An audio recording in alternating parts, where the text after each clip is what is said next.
கங் கணபதியே நம. அனைவருக்கும் வணக்கம்.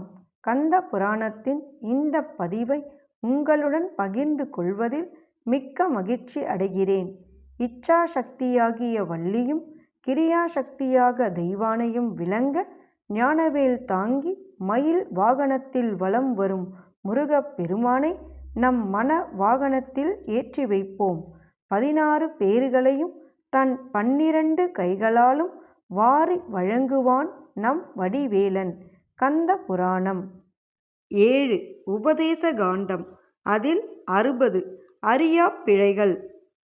மாபெரும் சூத முனிவரே, சிவ பக்தர்களும் வித்தைகளை கற்று தேர்ந்த பண்டிதர்களும் தங்களுடைய அறியாமையின் விளைவாலோ அல்லது அறிவு பெருக்கின் தன்மையினாலோ ஏதாவது சிறிதளவு தவற்றை செய்திருந்தாலும் கூட அதற்காக அவர்களும் கொடிய நரகங்களில் கொடுமைகளை அனுபவித்திருக்கிறார்கள் என்பதை பற்றி தாங்கள் எங்கேயாவது பார்த்தோ அறிந்தோ இருந்தால் எங்களுக்குச் சொல்லி விளக்க வேண்டும் என்று சௌனகர் முதலான முனிவர்கள் கேட்டுக்கொண்டார்கள்.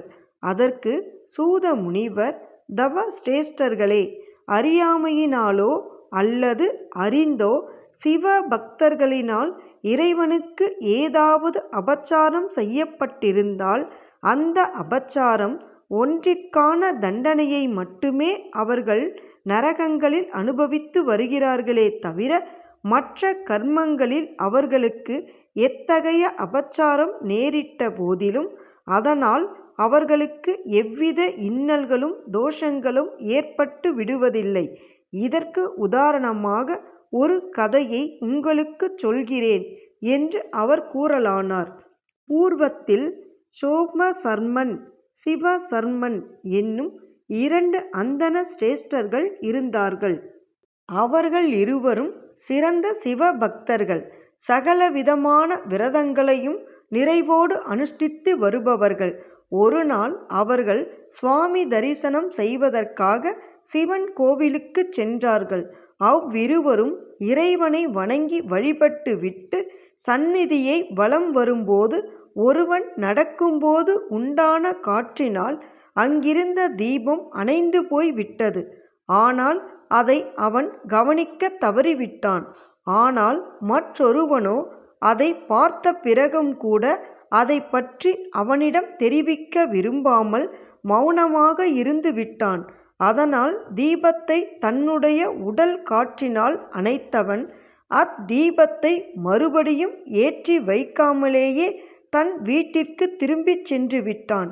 அதன் பிறகு காலப்போக்கில் அவர்கள் இருவரும் உயிர் துறந்தார்கள். ஆனால் அவர்கள் இழைத்துவிட்ட சிவ துரோகத்திற்காக அவர்கள் அனுபவித்த நரக தண்டனைகள் கொஞ்ச நஞ்சமல்ல. இவர்களுடைய செய்கைக்கு மாறாக மற்றொரு சிவ பக்தனான புண்ணிய சர்மா என்னும் அந்தண சிரேஷ்டன் சிவாலயம் ஒன்றில் அணைந்து போகும் தருவாயிலுள்ள தீபம் ஒன்றை தன் விரலால் பெரிதுபடுத்தி தூண்டிவிட்டு முன் போலவே நல்ல பிரகாசமாக கொழுந்துவிட்டு எரியும்படி செய்தான். அப்போது அவனுடைய கை விரலிலுள்ள நகத்தின் நுனியில் சிறிதளவு எண்ணெய் ஒட்டிக்கொண்டு விட்டது. அந்த பாப காரியத்தின் பயனாக அவனும் பயங்கரமான நரகத்தில் கொடிய இன்னல்களை அனுபவித்து விட்டு பிறகு நீண்ட காலம் வரையிலும் நாய் ஜென்மத்தை அடைந்து கேவலமாக திரிந்து கொண்டிருந்தான். இது போலவே சுமதி என்னும் சிறந்த சிவபக்தன் ஒருவன் ஸ்ரீ சிவபெருமானுக்கு பூஜை செய்யும் பொருட்டு பிறரிடமிருந்து பொருட்களை யாசகம் கேட்டு வாங்கி சிவ பூஜையை செவ்வனே நிறைவேற்றி வந்தான். ஒரு நாள் அவன் சில தேங்காய்களை வாங்கி அவற்றின் உள்ளே இருக்கும் இளநீரினால் இறைவனுக்கு அபிஷேகம் செய்துவிட்டு தேங்காயை உடைத்து சாப்பிட்டு விட்டான். அதன் காரணமாக அவன் நரகத்தில் உழன்று கணக்கில்லாத துன்பங்களை அனுபவிக்கும்படி நேரிட்டது. வஜ்ரதந்தன் என்னும் செவிட சிவபக்தர் ஒருவரும் இருந்தார். அவரிடம் பாவியான மனிதனொருவன் வந்து மகா புண்ணியமான சிவன் கோவிலை பற்றி இகழ்ச்சியாக அவமதித்து பேசினான். ஆனால் அந்த சிவ பக்தரோ செவிடரானபடியால் அவன் சொன்னதையெல்லாம் கேட்க முடியாத நிலையில் இருந்தார். ஆனாலும் அந்த பாவியின் அருகில் அவர் இருந்த காரணத்தினால் அவரும் மகா பயங்கரமான துன்பங்களை கொடிய நரகங்களில் அனுபவிக்கும்படி நேரிட்டு விட்டது.